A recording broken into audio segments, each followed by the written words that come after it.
Hello बच्चों, ये question आपका work energy and power chapter का क्वेश्चन है। देखिए क्वेश्चन क्या कह रहा है। A pump on the ground floor of a building can pump up water to fill a tank of volume 30 metre cube in 15 minute.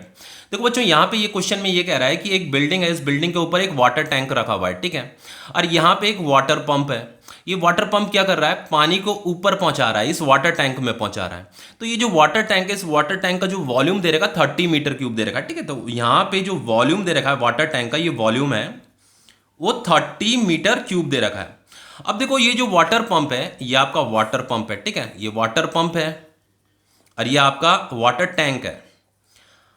अब देखो यहां पे क्या हो रहा है, ये जो वाटर पंप है यहां ऊपर पानी जो पहुंचा रहा है, कितने टाइम में पहुंचा रहा है, 15 मिनट में पहुंचा रहा है। तो टाइम इज इक्वल टू कितना है आपका 15 मिनट। इसे सेकंड में कन्वर्ट कर लेते हैं, तो हम इसे 60 से मल्टीप्लाई करेंगे तो ये कितना हो जाएगा आपका 900 सेकंड हो जाएगा, ठीक है। 900 सेकंड में ये पानी को ऊपर पहुंचा दे रहा है। फिर आगे क्या लिखा है देखो, if the tank is 40 metre above the ground.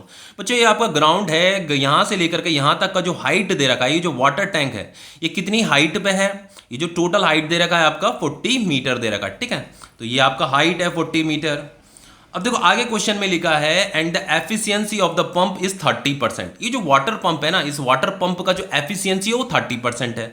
तो एफिशिएंसी का जो सिंबल होता है वो इस तरीके से बनाया जाता है, ये एन बनाना है, फिर ये नीचे एक लाइन, लंबी सी लाइन ड्रॉ करनी है, ये एफिशिएंसी का सिंबल है, ठीक है। वो कितना दे रखा, 30 दे रखा, 30% दे रखा, ठीक है। आगे पूछा है how much electric power is consumed by the pump. बच्चों इस वाटर पंप ने क्या किया है, इस पानी को ऊपर पहुंचाया है, इस वाटर टैंक तक पहुंचाया है, और कितने मिनट में टाइम में पहुंचाया है, 900 सेकंड में पहुंचाया है। तो ये जो वाटर पंप है इसने कितना इलेक्ट्रिक पावर कंज्यूम किया होगा ये हमें बताना है, ठीक है। तो बच्चों ये जो इलेक्ट्रिक पावर है किसी बैटरी से चल रहा होगा, यहाँ पे बैटरी लगी होगी तो ये बैटरी से कनेक्टेड होगा। तो ये बैटरी से क्या कर रहा है, पावर कंज्यूम कर रहा है, ठीक है। तो ये पहले पावर कंज्यूम करेगा फिर पावर देगा, ठीक है। पहले ये पावर कंज्यूम करता है फिर पावर देता है।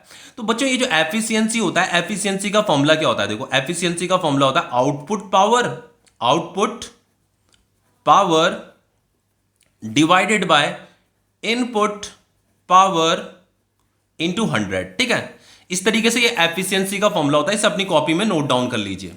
अब देखो बच्चों इनपुट पावर का मतलब क्या होता है, इनपुट पावर का मतलब जो इसने इलेक्ट्रिक पावर कंज्यूम किया है। सबसे पहले ये क्या करेगा, इनपुट पावर लेगा, फिर आउटपुट पावर देगा। तो आउटपुट पावर से ये पानी क्या करेगा, ऊपर की तरफ लिफ्ट अप होगा, ठीक है। इस पानी को ऊपर ले जाने के लिए इसे आउटपुट पावर देनी पड़ेगी, लेकिन स्टार्टिंग में से इनपुट पावर की जरूरत होगी। मतलब ये बैटरी से पहले पावर कंज्यूम करेगा फिर पावर देगा। तो सबसे पहले ये जो इनपुट पावर है हमें क्या करना है, इस इनपुट पावर मतलब कितनी इलेक्ट्रिक पावर उसने कंज्यूम की ये हमें फाइंड करना है।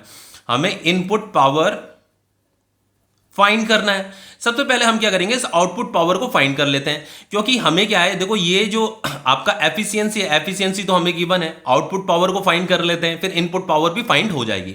बच्चों आउटपुट पावर कैसे फाइंड करेंगे, देखो आउटपुट पावर का मतलब क्या होता है, आउटपुट पावर का मतलब इस पानी को, मान लो ये जो वाटर है ना, इस वाटर को ऊपर ले जाया जा रहा है, ठीक है। यहां तक ले जाया जा रहा है, इस वाटर टैंक में ले जाया जा रहा है। तो बच्चों इसे ऊपर ले जाने के लिए इस पर क्या करना पड़ेगा, पावर डिलीवर करना पड़ेगा, मतलब फोर्स लगाना पड़ेगा, ठीक है।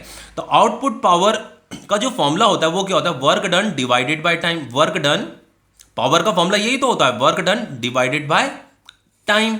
अब देखो बच्चों इसे अगर ऊपर ले जाना है, वाटर को अगर ऊपर ले जाना है तो ऊपर इस पे क्या लगानी पड़ेगी, फोर्स लगानी पड़ेगी। लेकिन बच्चों इसमें फोर्स तो लगानी पड़ेगी, लेकिन कितनी फोर्स लगानी पड़ेगी, डाउनवर्ड डायरेक्शन में mg फोर्स लगेगी, ग्रेविटेशनल फोर्स mg लगेगी ना। तो ऊपर भी हमें क्या करना पड़ेगा, मिनिमम mg फोर्स ही लगानी पड़ेगी। मतलब इस बैटरी को, इस वाटर को ऊपर ले जाने के लिए, h हाइट तक ले जाने के लिए जितना डाउनवर्ड डायरेक्शन में ग्रेविटेशनल फोर्स लग रहा है उतना ही फोर्स ऊपर भी लगाना पड़ेगा। तो वर्क डन का फॉर्मूला क्या होता है बच्चों, फोर्स इनटू डिस्प्लेसमेंट। अगर फोर्स का डायरेक्शन भी ऊपर है और डिस्प्लेसमेंट भी ऊपर हो रहा है, दोनों का डायरेक्शन सेम है, फोर्स और डिस्प्लेसमेंट का डायरेक्शन अगर सेम है तो वर्क डन का फॉर्मूला क्या हो जाएगा, force into displacement divided by time. अब देखो बच्चों फोर्स हमें ऊपर की तरफ लगानी है, ठीक है। इस वाटर पंप को ऊपर की तरफ फोर्स लगानी है, तो कितनी फोर्स लगानी पड़ेगी, mg फोर्स ही हमें लेनी पड़ेगी, मिनिमम फोर्स हमें लेनी है। तो फोर्स की जगह में mg आ जाएगा इनटू ये displacement divided by time. Time कितना दे रखा है, ये 900 सेकंड दे रखा, तो 900 यहां पे आ जाएगा। अब देखो इज इक्वल टू, ये हम आउटपुट पावर कैलकुलेट कर रहे हैं, ठीक है, आउटपुट पावर। तो m मतलब मास। देखो बच्चों ये जो वाटर है ना, वाटर जिसे ऊपर ले जाया जा रहा है, इसका मास कितना होगा, देखो डेंसिटी इज इक्वल टू क्या होता है, मास अपॉन वॉल्यूम। तो मास इज इक्वल टू क्या हो जाएगा, डेंसिटी, मास इज, डेंसिटी का फॉर्मूला मास अपॉन वॉल्यूम होता है, तो मास इज इक्वल टू हो जाएगा डेंसिटी इनटू वॉल्यूम, ठीक है।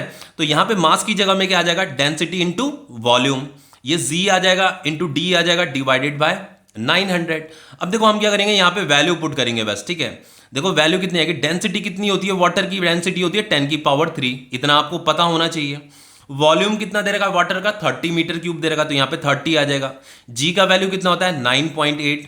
ये जो डिस्प्लेसमेंट है, डिस्प्लेसमेंट मतलब यहाँ से लेकर के यहाँ तक का डिस्प्लेसमेंट, तो हाइट यही डिस्प्लेसमेंट है 40 मीटर, ठीक है। तो यहाँ पे 40 आ जाएगा डिवाइडेड बाय 900, ठीक है। अब देखो बच्चों, इसे मैं कैलकुलेटर से सॉल्व करके बताता हूँ कितना इसका वैल्यू आ रहा है, ठीक है। ये जो आउटपुट पावर है ये कितना आ रहा है।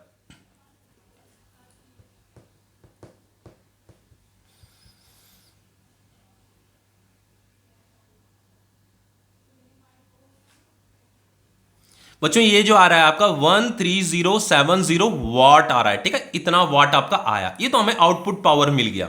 मतलब ये जो वाटर पंप है, इस वाटर पंप ने इतना पावर इस पे डिलीवर किया, जिसकी वजह से ये वाटर टैंक में पानी पहुंच रहा है।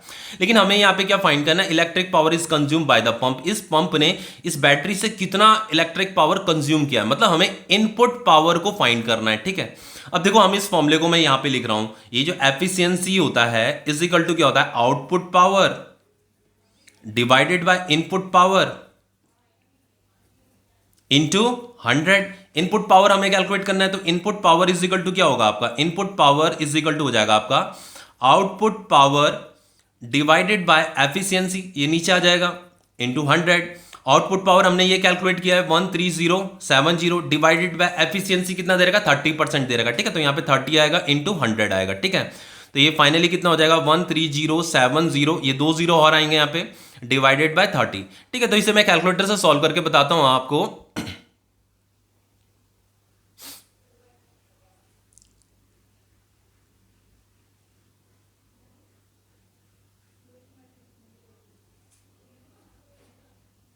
ठीक है, ये आ रहा है आपका आउटपुट पावर, जो आ रहा है आपका 43566.66 वाट आ रहा है, ठीक है। देखो बच्चों, आप इसे किलोवाट में भी कन्वर्ट कर सकते हो। अगर क्वेश्चन में ऐसा आ जाता है कि इसे किलोवाट में वैल्यू बताइए, तो इसे 1000 से डिवाइड कर देना, ये किलोवाट में भी कन्वर्ट हो जाएगा। वैसे ऐसे पूछा तो है नहीं है, तो यही इसका आंसर है, ठीक है। ये जो हमें इनपुट पावर यहाँ पे पूछ रखा था कि कितना इलेक्ट्रिक पावर ये कंज्यूम करेगा, तो ये जो पंप है ये इतना पावर कंज्यूम करेगा, ठीक है। तो ये क्वेश्चन कंप्लीट हो गया है।